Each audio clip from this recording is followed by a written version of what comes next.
Live from New Delhi, you're watching DD India, India's voice to the world. I'm Preeti Kaur. Coming up in the next 1 hour.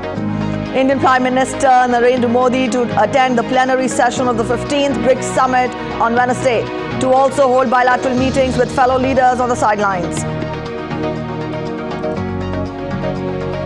Addressing the BRICS Business Forum in South Africa, Prime Minister Modi says India will be the growth engine for the world, asserts India will soon be a $5 trillion economy. Bharat आज विश्व की fastest growing major economy है। जल्द ही Bharat $5 trillion economy बन जाएगा। D-Day for India's lunar mission. Chandrayaan 3 will attempt to make soft landing on the moon's south pole on Wednesday. African Union suspends Niger from all its activities and prepares for sanctions. Reiterates calls for coup leaders to immediately release the president from house arrest. India's Praggnanandhaa and world #1 Magnus Carlsen draw first game of chess World Cup final. Players return for day 2 of the final on Wednesday.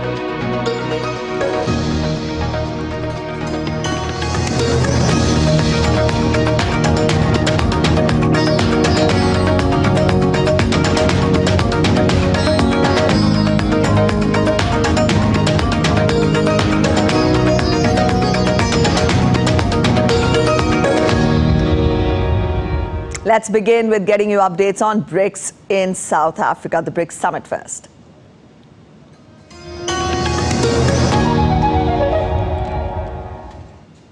First day of the 15th BRICS Summit on Tuesday was characterized by how member states will improve trade with agriculture and clean energy topping the agenda.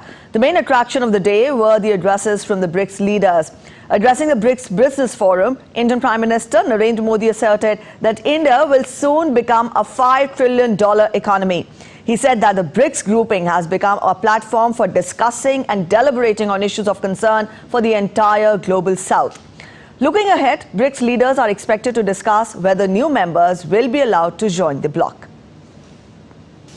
Day 1 of the Johannesburg summit began with the visiting leaders participating in the business forum. The only exception was Chinese President Xi Jinping, who chose to skip the meeting and was represented by his commerce minister. Russian President Vladimir Putin was the only one to join over video link because he did not come to Johannesburg. While all other leaders showcased examples from their country's development journey, Prime Minister Modi highlighted the promise India holds, poised to become a $5 trillion economy soon. वर्तमान समय में भी Covid महामारी, तनावों और विवादों के बीच विश्व आर्थिक चुनौतियों से जूझ रहा है। ऐसे समय में ब्रिक्स देशों के एक बार फिर महत्वपूर्ण भूमिका है। फ्रेंड्स, वैश्विक अर्थव्यवस्था में उथल-पुथल के बावजूद भारत आज विश्व की फास्टेस्ट ग्रोइंग मेजर इकोनॉमी है। जल्द ही भारत $5 ट्रिलियन इकोनॉमी बन जाएगा। इस बात में कोई संदेह नहीं कि आने वाले वर्षों में भारत विश्व का ग्रोथ इंजन होगा। And India's aspiration of becoming a developed nation by 2047. He invited businesses from the BRICS countries to come and be a part of India's development journey and benefit from it. He spoke about how India is taking steps to become a global manufacturing hub in areas like solar energy, wind energy, electrical vehicles, green hydrogen and green ammonia. He also highlighted that how India is using UPI to make the most transactions around the world, with even street vendors using UPI, and how now countries like the UAE, Singapore and France are partnering with India's UPI. He highlighted India's vision of Make in India, Make for the World, especially in areas like IT, telecom, fintech, AI, semiconductors, etc. Finally, the Prime Minister called on the leaders of the BRICS to develop mutual trust and transparency and strengthen partnership between the global South. Later, the leaders attended the leaders' retreat, where important issues like strengthening partnership between the global south, climate change, cross-border terrorism, reform of multilateral lending institutions, etc. was discussed. With cameraman YK Loknath, this is Amritpal Singh for DD India in Johannesburg. South African President Cyril Ramaphosa has also addressed the BRICS Business Forum. He said that the BRICS has contributed immensely in transforming the shape of the world economy. The changes that have taken place in BRICS economies over the past decade have done much to transform the shape of the global economy. Together, the BRICS countries make up a quarter of the global economy. They account for a fifth of global trade and are home to more than 40% of the world's population. This agglomeration of these 5 countries has a major impact on various aspects of the global activity and life. And up next, we take a look at the issues to be taken up on day 2 of the BRICS summit at Johannesburg.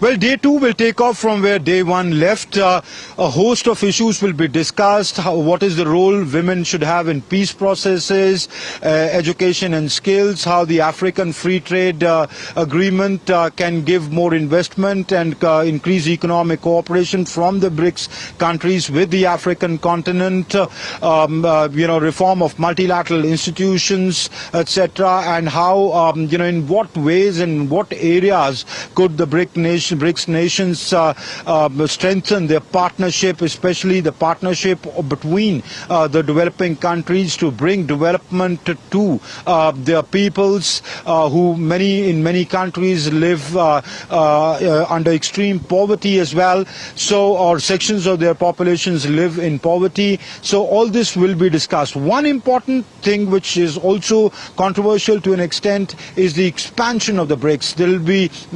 That will be debated today. Yesterday the South African Sherpa, Dr. Anil Suklal, had told me that it has been agreed upon by the Sherpas that new members will be admitted at this BRICS summit itself, at the Johannesburg summit itself. We'll have to see whether the leaders sign on the dotted line. Do they agree on that, or will it be left for future and they'll just express an intent to expand BRICS? We'll know that by late night, by the time the Johannesburg declaration comes. Apart from this, the Prime Minister shall be meeting with leaders who have converged here. He'll hold bilateral meetings. There is a lot of interest in whether the meeting with Chinese President Xi Jinping will take place. There's a lot of interest in the diplomatic circles, in the media gathered here from all around the world, that will the leaders of the 2 Asian giants come and talk and be able to put their differences aside, and some steps could be taken for complete normalization of the relationship. Yes. All right. Thank you, Amrit, for joining in. That was Amrit spelling out more priorities that will be taken up on the second day of the BRICS summit in Johannesburg. And on day 1 of the summit, Indian Prime Minister visited the summer place to participate in the BRICS leaders retreat. He was warmly greeted by the host, South African President Cyril Ramaphosa. Prime Minister Modi, along with other BRICS leaders, will use the BRICS platform to deliberate on global developments and seek solutions to global challenges.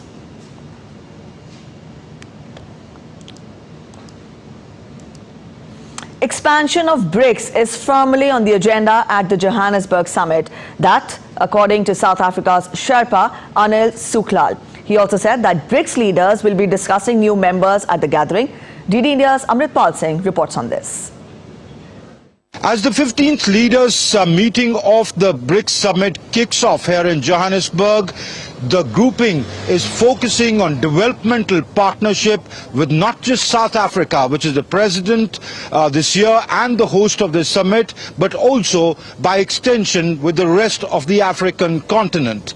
The other is reform of multilateral institutions and strengthening cooperation between the global south. To talk more about that, I have with me Dr. Anil Suklal. He's the Sherpa of South Africa for the BRICS Summit. Thank you, Dr. Suklal, for speaking to us. Over 40 leaders or heads of state and government of over 40 countries converge here in Johannesburg.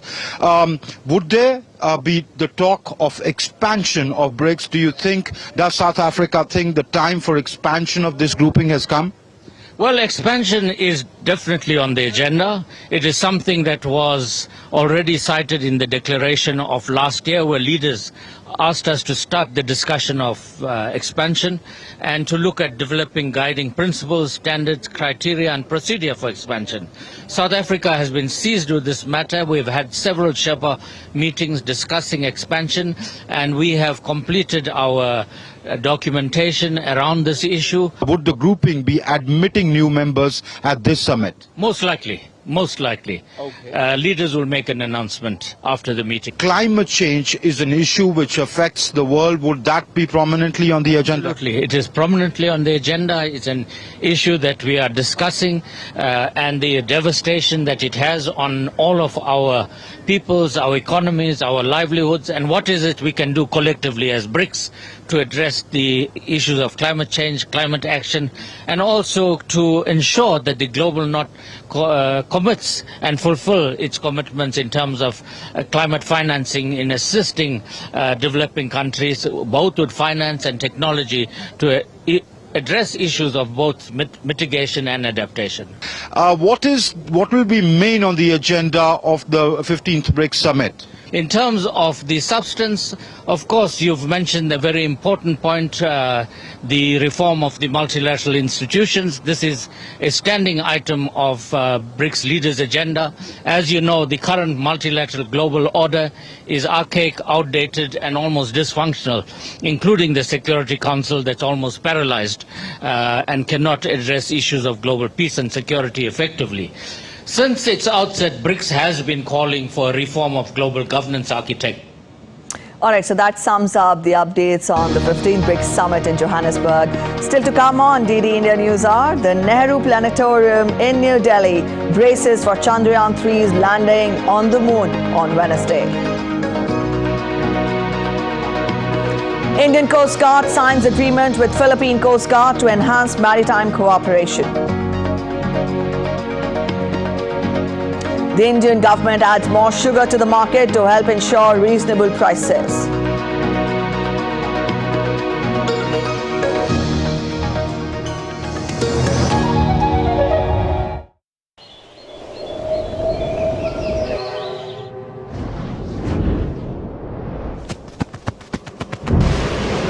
Tamil Nadu is breathtaking, enchanting,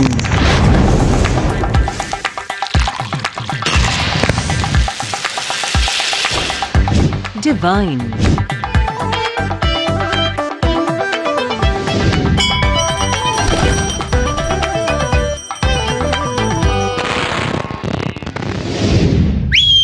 come, revel in the spirit of Tamil Nadu.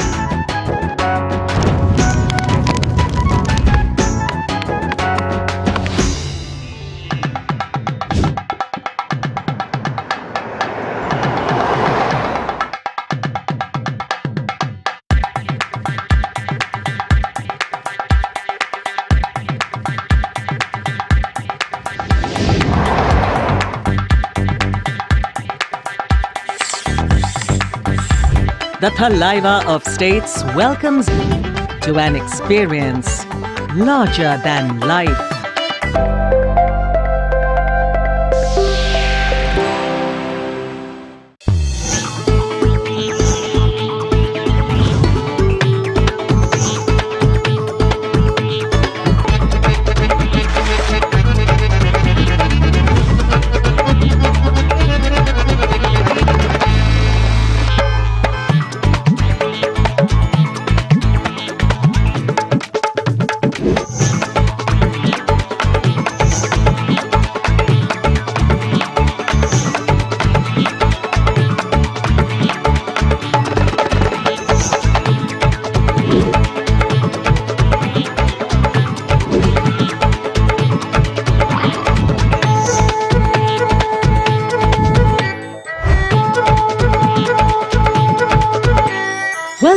Jaipur.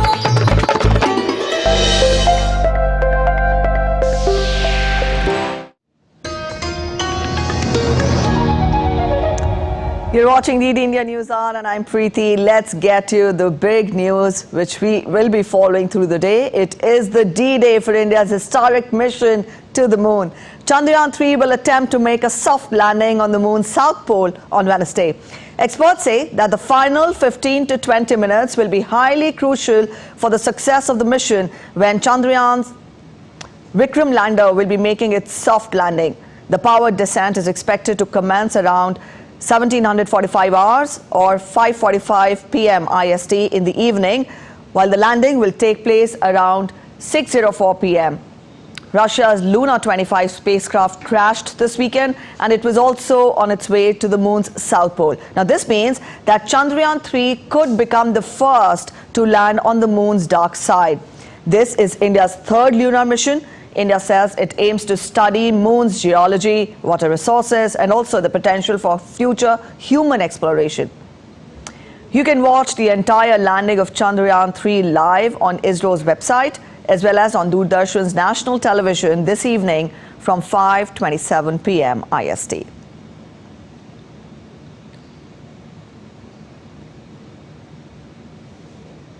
Tapas Bhattacharya is joining us with more from ISRO headquarters in Bengaluru in the Indian state of Karnataka. Good morning, Tapas. You're there at the center of action, the place where the action will take place today evening. Let us get a sense of how is the atmosphere, how, is it palpable enough? And, let us take us through, take us through the early moments or the moments before the climax in the evening today. Good morning, and it is definitely, Preeti, a momentous occasion, not just for India, but for the whole world. Everyone is keeping a close eye on India's moon mission. Chandrayaan 3 is all set to make history, and the scientists at ISRO are leaving no stone unturned, making sure that all the equipment, all the system are in place, checked, rechecked once again, so that once the descent starts at around 5:45 p.m. Indian Standard Time here today, and it will culminate by 6:04 if everything goes according to plan. They are expected that everything will be smooth, and they are keeping close watch on the whole system. Having said that, the lander, as you mentioned, the Vikram lander will once it touch down on the south pole, the dark side of the moon, as you very well said, it is expected that the rover from inside that particular lander, Praggnanandhaa, will come out, and with its instrument will go through the surface of the moon, and also will explore the deep craters which have not been explored by any machine so far. And scientists believe that these deep craters on the south pole of moon holds the key for future scientific exploration and probably interstellar or interplanetary movement in the near future, because they believe that there is a possibility that these particular craters will have frozen water, and if that is true, then it will be a major achievement for not just for India but for the whole world. And India, as I mentioned, that is leading from the front. It will become the first country to land on the dark side, or on the lunar on the south pole of the lunar surface. And once that particular rover gets going, it will also measure the lunar surface, especially the magnetic field, the plasma field of the plasma surface of the moon, and will conduct numerous experiments to understand the surface, the vibration, the quakes that happen. So all the instruments are there. The scientific instruments have been placed in that particular lander, Vikram lander, and once it lands, it will start exploring. It will start emitting the signals that will come out from there. So a huge moment for Indian scientists. Remember, when Indian scientists started off their journey, nobody thought that this day will come, but with their perseverance, they have made the whole country proud. Back to the studio. Yes, indeed. A lot is there at stake, Tapas, today. Hard work. When we talk of the hard work of the scientists, the perseverance there, the reputation of the nation. Put all this together, it will be, in fact, a very crucial day today. But Tapas, for the benefit of our viewers, let us understand more from you. Why is there so much hype about the south pole of the moon? Because this will not be for the first time that a country would be attempting to land on the moon. But let us know the significance of the south pole, specifically when the Chandrayaan-3 makes the soft landing today. So you're bang on there, Prati, that this is not the first time the attempt has been made, but this might be the first time an attempt has become successful. And that is where the whole point comes down to. South Pole is very important because as you mentioned, it is a dark side of the moon. So most of the time the light doesn't go there.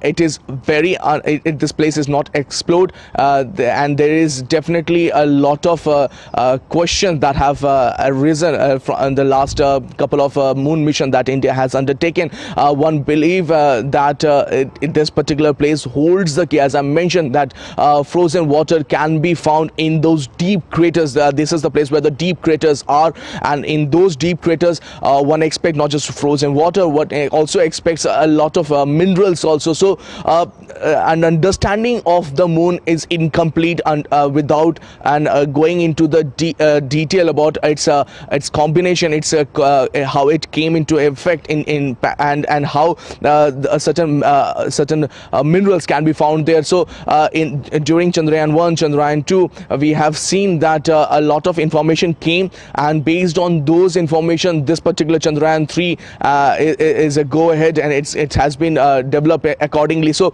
the mission is very critical because it it will try to understand the plasma structure of the moon, the plasma surface of the moon, how once the sun heat comes, how it goes through the whole surface, and how it deflects also from there. So those are very important points that needs to be understood if there is a possibility in the next few years or in the decades to come there. Yes, indeed. The research there and the inputs of the lander there after making a successful soft landing will be a boon to the scientific community. Thank you so much, Tapas. We'll leave it here. Thanks for joining in. We'll come back to you during the day to get more on all the preparations that are in fact in place for the soft landing, the big mission there. And also, as India gears up to cheer on Chandrayaan-3, the Nehru Planetarium in New Delhi has displayed models of the lander and the rover, which are expected to land on the lunar surface. DD India's Dibyendu Mondal spoke to principal scientist Ritu Nath, who explained how it will work. India is on its way to make history. We are just hours away from landing on the moon's south pole, a feat which only 3 other nations have achieved so far. We are here at the Nehru Planetarium in New Delhi, where the several models which have been used in the Chandrayaan-3 mission has been displayed here, and I'm joined by principal scientist Mr. Ritu Nath to explain us what these modules are about and what the Chandrayaan-3 looks like when it will be landing on the moon's south pole expectedly by tomorrow evening. Right. All eyes are now on the lander. There's a Vikram lander. You can see this model is a Vikram lander. So tomorrow at around 5:45, that lander will start descending for a soft landing on the lunar surface, and this entire process will take about 18 to 19 minutes. And this entire sequence is divided into 4 phases. First phase is called hard braking phase. Hard braking phase, that lander will actually descend from about 30 kilometer to 7.42 kilometer from the lunar surface. While it is traveling this much vertically, it is actually going horizontally 730 kilometer around. The second phase is called altitude holding. It is about 10 seconds. And this 10 seconds, this vertical height will reduce from 7.4 to 6.8 kilometer. The third stage will be the smooth braking phase, which is about 3 minutes 20 seconds. This end of the smooth braking, it will be only at a height of 1.1 kilometer around. Then it will actually vertically descend. Exactly, it will vertically descend from 1100 meter. That time its speed will be, vertical speed will be about 2 meter per second, around 3.2 to 3 or maybe less than 2 even. That depends on the data at that time. This is the Vikram lander, and this is the rover. What will be the job of the rover when it lands on the moon's surface? I understand that this is the vehicle that will make the soft landing, and after landing, the rover will move out of the lander. So, if you could explain us what role will this rover exactly play when it lands on the moon's surface? See, the Bikram is the lander. That's the main part now. It is had because it has 5 payloads. One of the payload is the rover itself. Okay, the rover is inside the Vikram lander, and the Vikram lander is also having 4 scientific instruments. Once the final touchdown happens, soft landing, after that only rover will come out. So final touchdown, the moment it touches down, the first mission objective is achieved. That is the soft landing on lunar surface. After that, the rover will come down and it touches the lunar surface and it starts moving. The second mission objective is fulfilled. That is the rover moving on lunar surface. Now the third mission objective is in situ scientific experiments. In situ means on ground, on site. So it has 6 sensors. 2 sensors are on the rover, 4 sensors are on the lander. Total 6 sensors. It will do various experiments. What this 20 minutes of terror is, and how taking lessons from Chandrayaan 2 when we could not successfully land on the moon's south pole. So what have we learned, and what is this 20 minutes of terror? Rather than the terror, I would rather like to say this is an opportunity to learn from the mistake. When the Chandrayaan 2 could not land softly, but the data which we received during the descent phase was used to actually modify the lander. There is no terror as such. Only we can say this 18 or 19 minutes is a stage of descent with all likelihood that it will be able to land softly on the lunar surface. Well, not only India, I think the whole world is holding its breath to see that this time the Chandrayaan 3 mission lands on the south pole of the moon and make India the only 4th nation in the world to land on the lunar surface. In fact, on the south pole of the moon's lunar surface. With camera person Ajay Chopra, this is Dibyendu Mondal for DD India. All right, so that sums up our extensive coverage of the preparations ahead of the soft landing of Chandrayaan 3, but we'll keep you updated and posted through the day. And now we turn focus to other stories that are in fact making it to the headlines. The President of India, Draupadi Murmu, will address the 34th convocation of Goa University and interact with the state's tribal groups on Wednesday. President Murmu is on a 3-day visit to the state. The President laid a wreath at Martyrs Memorial at Azad Maidan in Panaji on Tuesday to pay tributes to the martyrs of the Goa liberation struggle.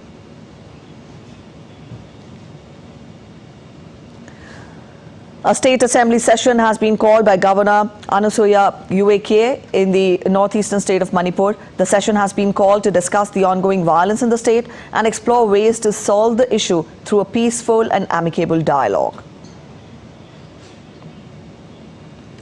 The Indian Coast Guard has signed a memorandum of understanding with the Philippine Coast Guard to enhance maritime cooperation. It aims to enhance bilateral maritime cooperation between the two nations for ensuring safe, secure and clean seas in the region.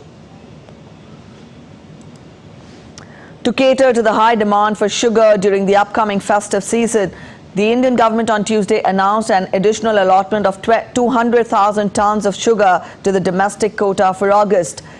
The decision takes into account the expected surge in demand during the festivals such as Onam, Raksha Bandhan and Janmashtami.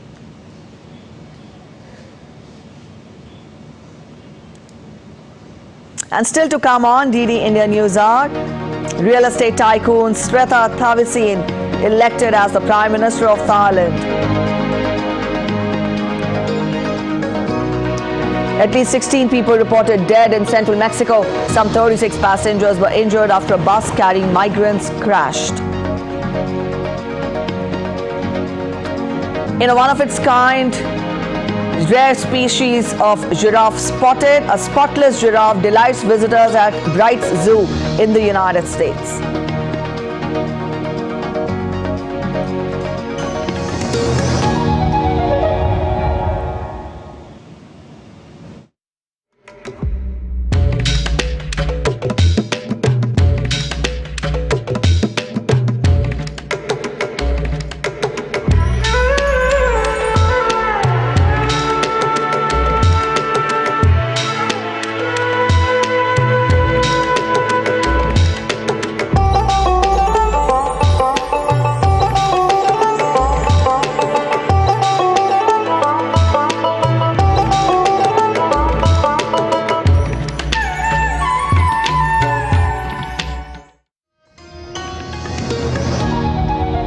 You're watching DD India News Hour and I'm Preeti. A quick look at the top stories we're tracking this hour.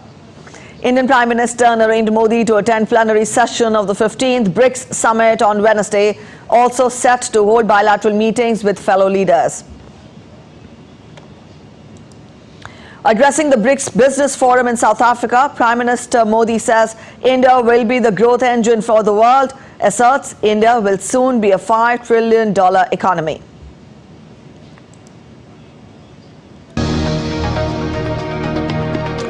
D-Day for India's lunar mission. Chandrayaan-3 will attempt to make soft landing on the moon's south pole on Wednesday.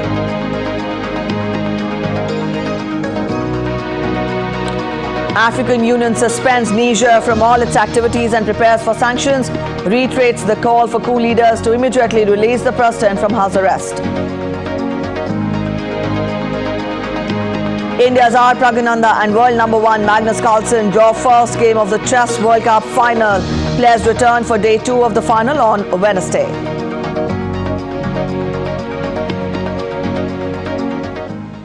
All right, for all those who are joining us right now at the News Hour, let us tell you about the big story we're tracking at DD India. The 15th BRICS Summit enters its second day in Johannesburg. The summit host, South Africa, has brought together leaders of Brazil, China, India and Russia.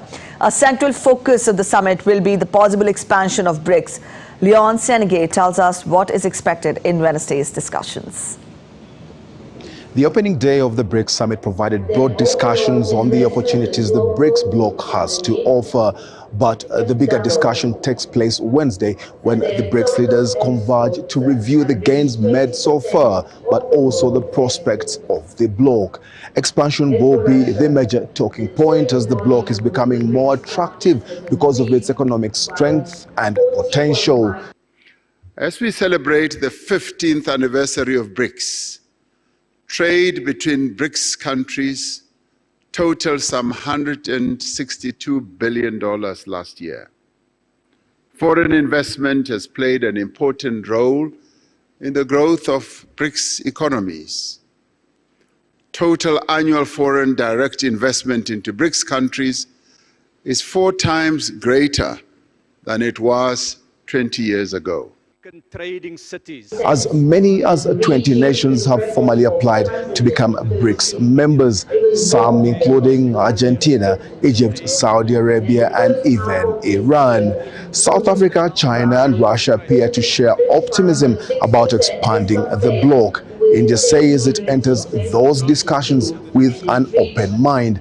The BRICS leaders will, however, have to come to a consensus to admit new members. Whether or not to do that is one of the much-awaited decisions expected from the summit. Leon Senyange in Johannesburg, reporting for DD India. And from the BRICS Summit, we now get to the second big story we're tracking on News Hour, and this is Chandrayaan-3's attempt to make a soft landing on the moon's south pole on Wednesday. And we are joined in by Akshay Dongare in the studio, and he'll talk more about it with us. Akshay, good morning. Just a while back, we were talking with our correspondent Tapas Bhattacharya, and he talked of the excitement, he talked of the expectations, and how this is the moment, the D-Day for India. But let us understand more from you what is at stake, because this is not for the first time that India will be attempting a lunar mission. This time around, how is this mission different from the ones that have been held previously? What makes it special? Well, we have learned a lot from Chandrayaan-2. There were certain glitches at the last moment. That is where the scientists have been referring to Chandrayaan-2 as one of the most important lessons as far as our moon exploration is concerned, and that is why certain changes have been made as far as our Chandrayaan-3 mission is concerned, as far as engine capabilities, the payload capabilities, as far as the fuel is concerned, and the certain changes that were required. So the program Chandrayaan-3 has been based on a design that has learned a lot from Chandrayaan-2, and that is why the scientists are very sure, and they are in fact very confident that even if everything goes wrong, because it is a very, very tricky mission, it has been meticulously planned, but you never know, because this is one of its kind mission trying a soft landing on southern pole of moon, and if everything goes wrong, still we are on the path to achieve something breakthrough, something to learn from this particular mission, and this is a feat that no nation has ever achieved, a soft landing on the southern pole, because most of the missions have been focused on the equatorial region. And that also brings me to the point that Russia's Luna 25 mission was also not successful. Absolutely. So all eyes, that puts all the more expectations on India's mission. But you're talking of the expectations and how it will enrich us domestically. Right. But Akshay, let us understand more from you. If successful, where will this mission place us on the global page when we talk of space exploration? We've seen how countries across the world are vying for honors in the world of space. But then when we talk of this mission, tasting success, what would it mean for the country on the global page in the space arena? Preeti, we have seen that in the past 2 decades especially, India has emerged as one of the most prominent, or rather promising, space power. Be it Chandrayaan-1, Chandrayaan-2 or now Chandrayaan-3, all eyes are on ISRO's mission, that if this mission is successful, then perhaps it can in fact pave a way for our hopes to at some time in future set up settlements there on moon. The main issue and the main focus right now is finding water on the southern part, minerals on the southern part of moon. And what that means for the rest of the world, and for India especially, is the fact that if we are successful in this soft landing, if we are successful in this mission, then the entire world will know more about the southern pole, which has been untouched so far. And if there is water, if there is sufficient amount of it, then perhaps it can help a lot as far as settlements of humans on moon is concerned, more missions are concerned, and it is going to be a huge breakthrough as far as space exploration and our future goals to settle on moon are concerned. But Akshay, why so much focus on the southern pole?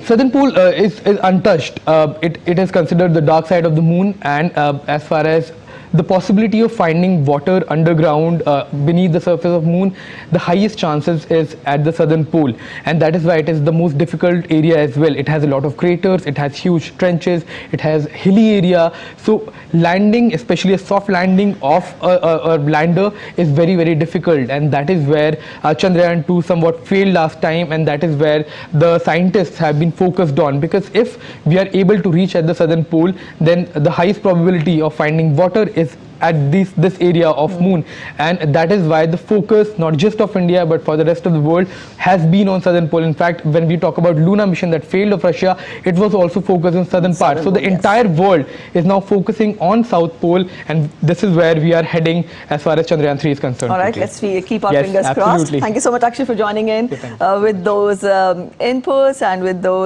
that analysis. But for all of you, just a quick reminder, you can catch this live streaming of the launch today on ISRO's website also in the evening, and also DD India National Television channel from 5:30 p.m. onwards. So that was it about extensive coverage of ours with regard to Chandrayaan-3, but we'll keep you posted through the day. Up next, we'll get you more international updates. We'll turn focus to Niger now. The African Union has suspended Niger from all of its institutions and activities until the effective restoration of constitutional order following last month's coup. The suspension announcement was the Council's first public communication since it met earlier this month to discuss Niger's crisis. Suspension means the Nigerian representatives from the head of state down can no longer vote on AU proposals or participate in the organization's committees or working groups. The Council's action was part of a standard playbook the African Union and regional bodies have taken in response to the coups elsewhere in Africa.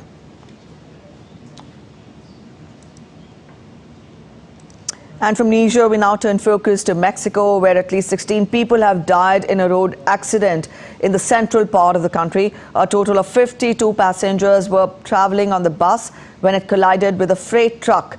Officials say more than 30 people were injured. Based on initial reports, over 47 passengers had been on board, with the majority believed to be migrants from Venezuela. Texan authorities have installed concertina wire fencing along the border with Mexico in an effort to keep migrants from entering the U.S.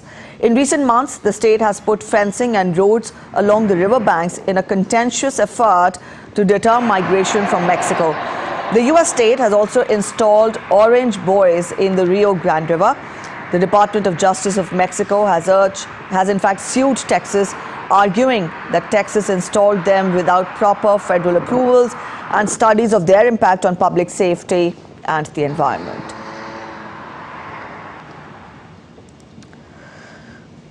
Up next, we get to a quick look at the weather woes across the world. A group of scientists has found that climate change caused by humans has made Canada's wildfire season significantly worse. The country is currently experiencing its worst fire season on record. DD India's correspondent Ira Spitzer reports from San Francisco. Scientists with the group World Weather Attribution concluded that the hot, windy, and dry conditions in eastern Canada this year were twice as likely to occur because of greenhouse gases caused by burning fossil fuels. Wildfires have already forced tens of thousands of Canadians to flee their homes this year and created poor air quality as far south as the U.S. city of Atlanta. So far, nearly 14 million hectares have burned, almost double the previous record set in 1989.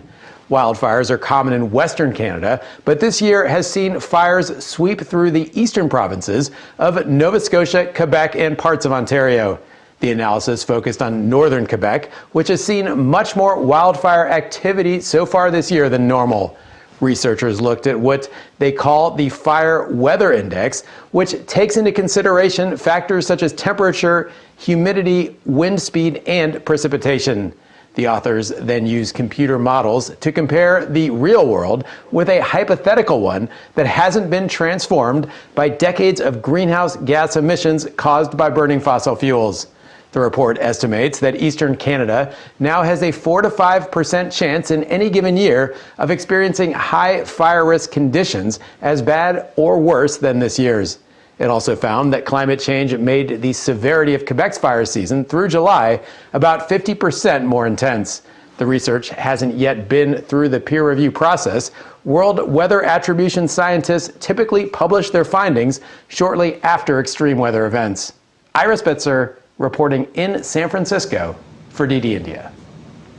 The Turkish northwestern region of Kanakel has been engulfed by wildfires, prompting evacuation orders. Due to the ongoing blazes, travel from the Aegean Sea to the Sea of Marmara has been suspended. 6 villages in its route had to be evacuated due to the forest fire, according to Agriculture and Forestry Minister Ibrahim Yumakli.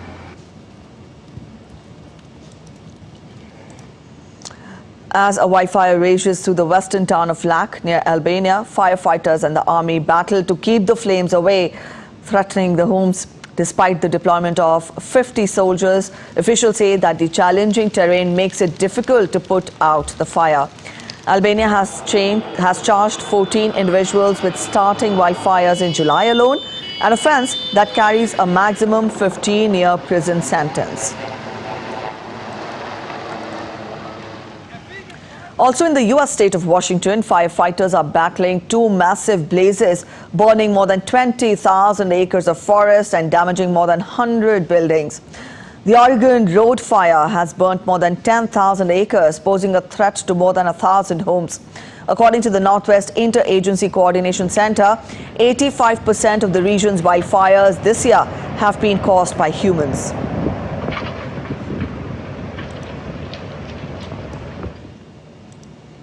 Excessive rainfall has also been witnessed in several parts of the world. Severe rains have lashed south-central Chile, causing flooding and forcing thousands to evacuate.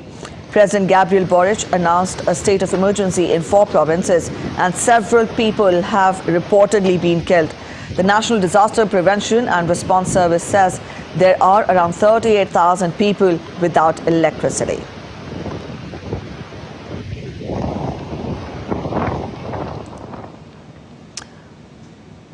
All right, so that was a sum up of the weather woes across the world. Up next, we take a look at other stories making it to the headlines around the world. Indian Prime Minister Narendra Modi has congratulated Srettha Thavisin on his election as the new Prime Minister of Thailand. Srettha won the backing of 2/3 of the parliament to become the 30th Prime Minister of Thailand. His victory paved the way for Pheu Thai Party to form a new coalition government, bringing an end to 3 months of political deadlock. All 8 people trapped in a broken cable car in Pakistan were rescued on Tuesday in a unique rescue operation that lasted more than 15 hours. 7 children and 1 man were stranded about 900 feet in the air after one of the cable lines carrying the car snapped while they were crossing a river canyon. Army officials have called it an extremely dangerous and difficult operation. Voting begins in Zimbabwe on Wednesday to elect a new president. The Zimbabwe Electoral Commission has approved 11 candidates. The current president, ZANU-PF's octogenarian Emmerson Mnangagwa, became the president in 2018 after a coup ousted former leader Robert Mugabe in 2017. 1/6 of the registered electorate are first-time voters. A rare and unique giraffe has been born at a zoo in the United States. The baby giraffe has no spots on her body, unlike most of her species. Born on July 31st, she is the only solid-colored giraffe in the world. The last known recorded spotless giraffe was born in a zoo in Japan in 1972. And still to come on DD India News Hour, US stocks turned lower, marked by bank stocks tanking after several lenders were downgraded. Asian markets replicate the sentiment, trading in narrow ranges owing to Japan's worrisome manufacturing indicators. In a bid to make digital literacy a national priority, Nigerian government envisages tech collaboration with outside partners.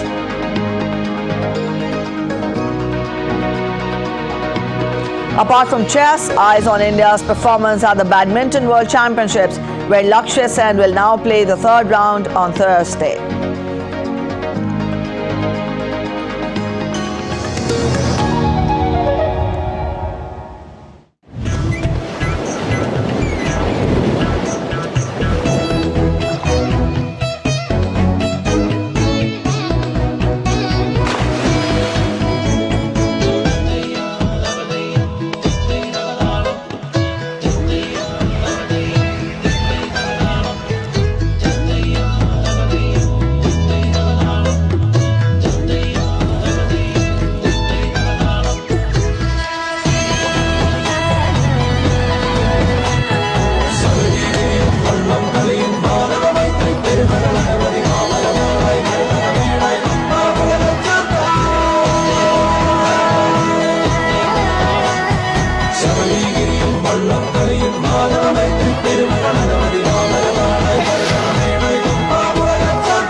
Welcome to Kumarakom, Kerala, God's own country.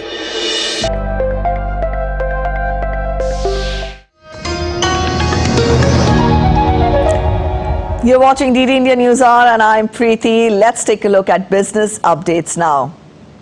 The US stocks turned lower on Tuesday following disappointing earnings from some household names. Bank stocks also turned south after several lenders were downgraded. Sally Patterson has more on this.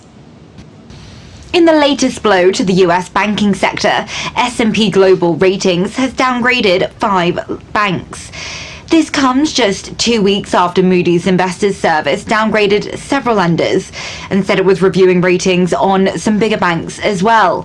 In other news, shares in department store Macy's dropped on Tuesday after it reported its second quarter earnings. It actually beat expectations, with net revenue coming in at $5.13 billion, higher than analysts' estimates of $5.1 billion. But the retailer highlighted a decline in credit card revenues and said customers are spending less on goods and more on services. Macy's stock closed the day down 14%. Meanwhile, Dick's Sporting Goods stock tumbled 23.5% after the retailer cut its earning outlook for the year. The sporting goods giant missed Wall Street forecasts for the second quarter. It closed the day down 24%. The Dow was down 0.5%, the S&P 0.3%, and the Nasdaq ended up 0.1%. Sally Patterson in New York, reporting for DD India. The Asian markets on Wednesday also traded in narrow ranges as the sentiment remains shaky due to Japan's stubbornly bleak manufacturing indicators. Data on Wednesday showed Japan's factory activity shrank for a third straight month in August, offering the first glimpse into the health of the global manufacturing this month. Chinese shares gave up some gains with blue chips. Hong Kong's Hang Seng Index eased 0.1% after jumping 1%. And from markets on to oil prices now. The oil prices eased in early trade on Wednesday, weighed down by fears that U.S. interest rates could stay higher for longer and economic growth could slow further in top crude importer China and also hurt the fuel demand. Brent crude dipped to $83.86 a barrel, while the U.S. West Texas Intermediate crude was at $79.56 a barrel. Both benchmarks lost about 0.5% on Tuesday.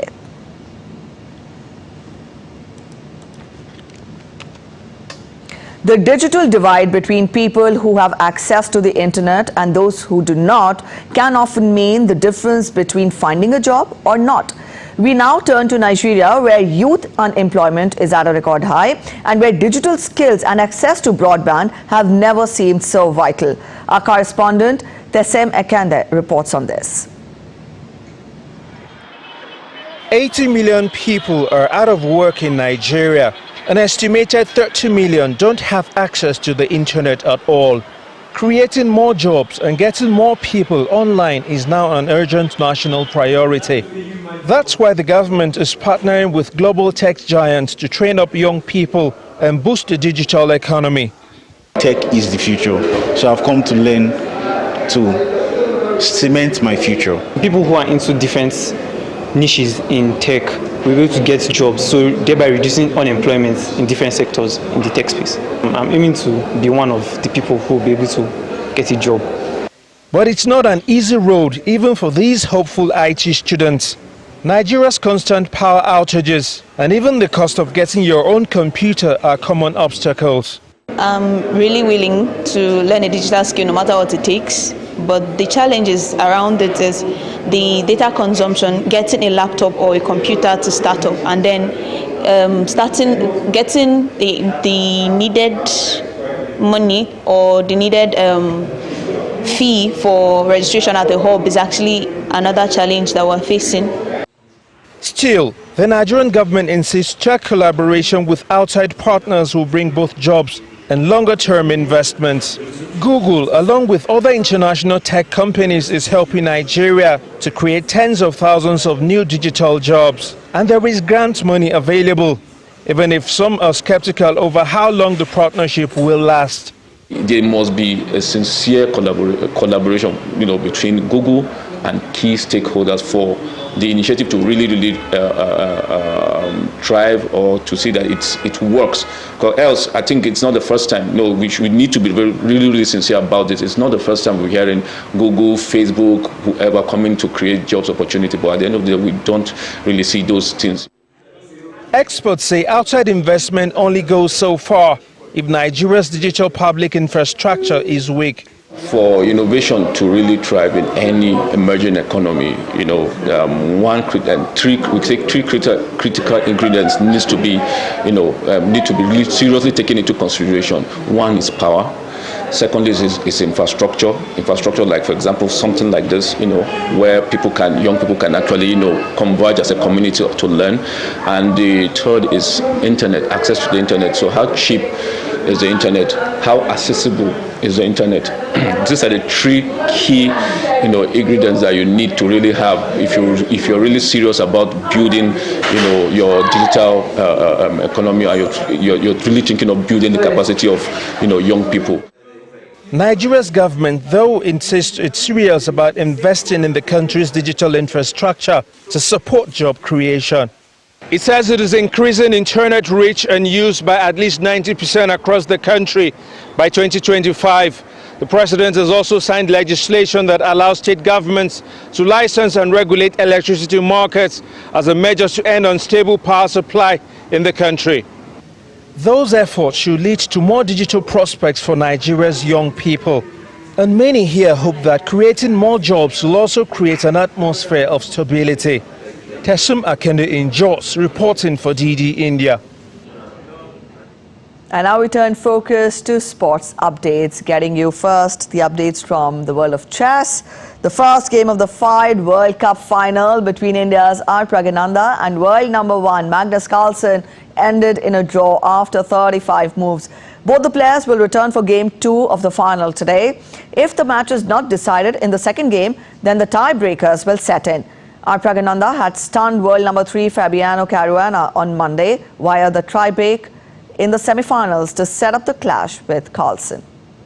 On to badminton now. India's Lakshya Sen has reached the third round of the Badminton World Championships. The Indian shuttler eased past Korea's Xiao Yuk-jin in straight sets on Tuesday. Sen defeated his opponent 21-11, 21-12 in a match that lasted only 36 minutes in Copenhagen.